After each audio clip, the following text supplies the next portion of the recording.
did it. You brought a tear to my eye in the press screening. I was crying like a little Thank baby. you. Good. But I do have to ask, this is something you've been working on for a very long time, and you're doing something rare in Hollywood where you actually got to write and direct a full-on trilogy for X amount of years. Is this the way you always envisioned it ending? Yes. When we decided that we were going to do a sequel, I pitched the idea of a trilogy, and I wanted to take it all the way to the disappearance of dragons, concurrent with like Hiccup becoming the wise, selfless chief, and linking those two ideas. So it's very satisfying to me that idea wasn't compromised, that we were able to ultimately break apart this, our star couple of Hiccup and Toothless and have it be a conscious decision that they make. Now, with any kind of trilogy, there's a lot of characters involved, and sometimes in certain films, you don't get to shine all those characters at once. But what characters, maybe that were in the background in the other two films, get to stand out in this one? Well, Toothless really gets a lot of screen time. Like his story really evolves, and it actually, because we have limited time in animated movies, if you think of it's like over $1 million a minute, we have to shift the focus. And so by giving Toothless his own kind of love story, his own Call of the Wild, it actually takes away from the screen time that we might have allotted to some of our secondary cast. Sure. And it's always a balance, because people say, oh, I wish I had more of the Rough Nut and Tough Nut or the twins or Snot.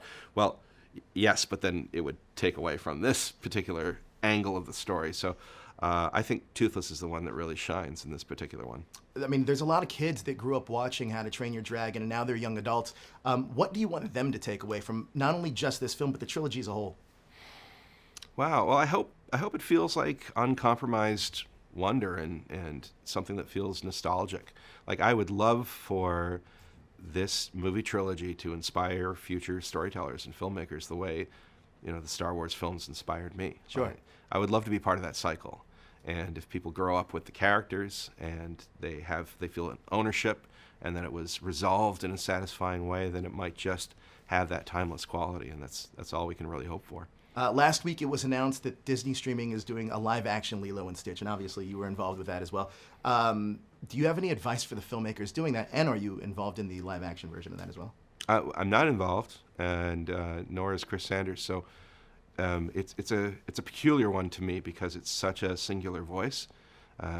We really wanted to bring Chris Sanders' idea for the storybook to the screen, and it requires a specific sensibility. So I'm not quite sure what to advise. I think it could be tricky, really having those character voices feel authentic. Last question, with How to Train Your Dragon from the first one to this one, obviously technology has changed. Is there anything that you had, because I went down to the CG room, is there anything that you had to hold back on to make it seem seamless, or was it like, let's just use all the technology we have? We haven't consciously tried to hold back. We've proudly embraced the evolving technology from 2008 when I joined the studio to now. And the downside is that if you watch them back to back, it'll start to feel like the first movie is looking a little dated, a little archaic. But we never abandoned our sense of design and Roger Deakins' influence on the look and the lighting. So our caricature, our world has evolved. It's become more refined and more subtle. But I think the spirit's still there on screen, and hopefully they work well together.